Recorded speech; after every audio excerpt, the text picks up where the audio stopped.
আসসালামু আলাইকুম রহমতুল্লাহ। জিপস সিস্টেমের সিরিজ টিউটোরিয়ালে আবারও স্বাগতম। গত টিউটোরিয়ালে আমরা দেখেছিলাম কিভাবে সাপ্লায়ার এবং কাস্টমার অ্যাড করতে হয় এবং ম্যানেজ করতে হয়, কাস্টমার লেজার কিভাবে কাজ করে, সাপ্লায়ার লেজার কিভাবে কাজ করে, কিভাবে সাপ্লায়ারের কাছ থেকে পেমেন্ট নিতে হয় এবং কাস্টমারকে পেমেন্ট করতে হয়। পুরো বিষয়টা আমরা দেখেছিলাম। আজকের ভিডিওতে আমরা দেখব কিভাবে ইনভেন্টরি ম্যানেজ হয়, ইনভেন্টরিতে কিভাবে কাজ করে। প্রথম আমরা লগ ইন করলাম। আমরা জিপসের বাংলা ভার্সনে রয়েছি। বাংলা ভার্সনকে সর্বপ্রথম আমরা ইংলিশে করে নেই।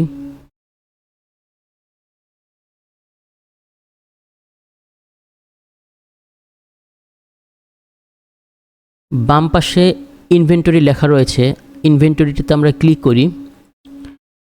এখন যে মেনু লিস্ট রয়েছে সেটা আমরা দেখি। অ্যাড প্রোডাক্ট, দেন হচ্ছে product list, import product, expired date product, alert quantity, categories, brands, units, bulk variants, warranties, selling price group, generate barcode. Manage stock ইস্যুর ভিতরে রয়েছে add stock issue, stock issue list, stock issue product list. Product রিপোর্টে রয়েছে stock report, stock out product report, stock in out report. সর্বপ্রথম একটা product কিভাবে add করে সেটা আমরা দেখব, কিন্তু তার আগে দেখব যে প্রোডাক্টের ইউনিট, ব্র্যান্ড এবং ক্যাটাগরি কি। আমরা ইউনিটে আসলাম।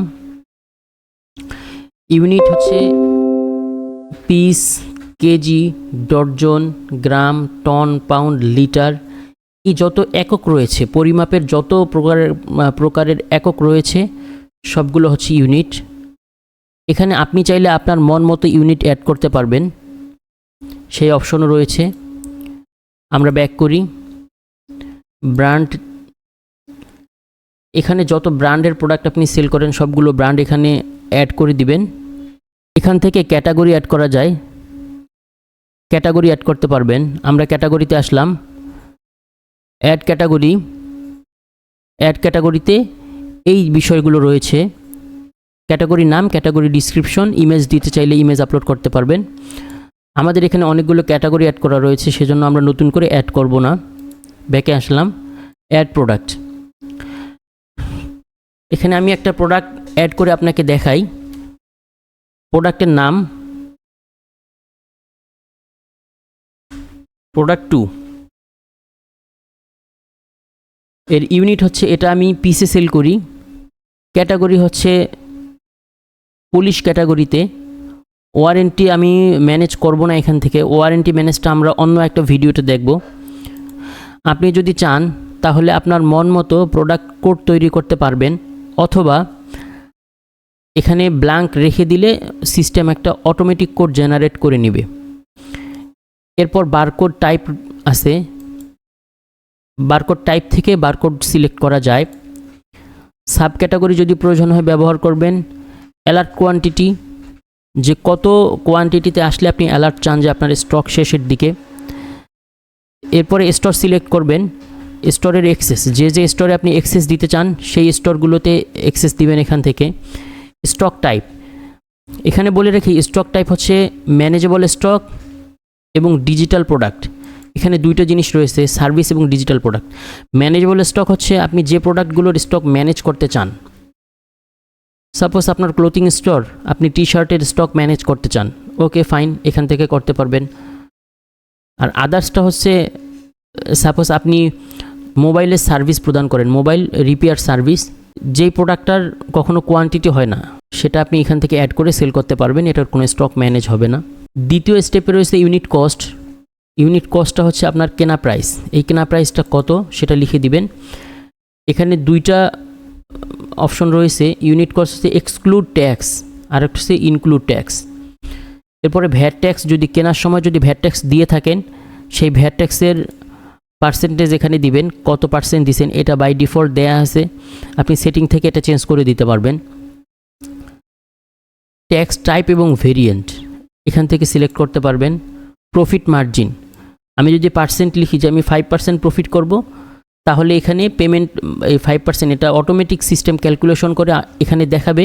প্রফিট মার্জিন দুইভাবে আপনি নির্ধারণ করতে পারবেন, একটা হচ্ছে পার্সেন্ট ওয়াইজ আর একটা হচ্ছে ফিক্সড দিলে পার্সেন্ট অটোমেটিক ক্যালকুলেট করে নেবে। এখানে ইউনিট প্রাইস দেয়া আছে 500 টাকা, ইউনিট কস্ট 500 টাকাই, ইউনিট প্রাইস আমি দেই যে এটা আমি 600 টাকায় বিক্রি করব, 600 টাকা। আমার তাহলে অটোমেটিক পার্সেন্ট ক্যালকুলেশন হয়েছে যে 20% আমার প্রফিট রয়েছে। এখন আমি শুধু পার্সেন্ট দেই, এটাকে উঠাই দেই, দিয়ে পার্সেন্ট দেই, আমি 25% প্রফিট করতে চাই, 625 টাকা। এভাবে আপনি প্রফিট মার্জিনটা এখান থেকে নির্দেশ করে দিতে পারবেন। মাল্টিপল ইউনিট যদি আপনার থাকে, মাল্টিপল ইউনিট এখান থেকে ম্যানেজ করতে পারবেন, ওটা আমরা অন্য একটা ভিডিওতে দেখব। ভেরিয়েন্ট, প্রোডাক্টের ভেরিয়েন্ট যদি থাকে, সাপোজ আপনার টি শার্ট রয়েছে, টি শার্টের ভেরিয়েন্ট হচ্ছে ML XL, তখন এখান থেকে ভেরিয়েন্ট ম্যানেজ করতে পারবেন। এটা আমরা ভেরিয়েন্ট ম্যানেজের ভিডিওতে দেখব। প্রোডাক্ট টাইপ হচ্ছে জেনারেল, কম্বো প্রোডাক্ট কীভাবে তৈরি করে সেটাও আমরা অন্য একটা ভিডিওতে দেখব, কারণ এটা সচরাচর সবার দরকার হয় না। আমরা যদি এটাতে দিতে চাই তাহলে ভিডিওর লেন্থটা বড় হয়ে যাবে। তারপর ডিসপ্লে ইন ই-কমার্সের ডিসপ্লে চান কি না, এটা আলাদা একটা ফিচার। এরপরে হচ্ছে এনাবল IMEI, এই IMEI থেকে আপনি প্রোডাক্টের সিরিয়াল নাম্বার ম্যানেজ করতে পারবেন, পারচেসের সময়ও সিরিয়াল নাম্বার ম্যানেজ করতে পারবেন, সেলের সময়ও পারবেন। এটা দিয়ে এই IMEI নাম্বার থেকেই আপনি ওয়ারেন্টি ম্যানেজ করতে পারবেন খুব সহজেই, যে কোন প্রোডাক্টের আপনার ওয়ারেন্টি রয়েছে, কোন প্রোডাক্টের ওয়ারেন্টি নেই। এরপরে ব্যাচ নাম্বার আছে, এক্সপায়ার ডেট এবং ব্যাচ নাম্বার যদি আপনি ম্যানেজ করতে চান এখান থেকে ম্যানেজ করতে পারবেন।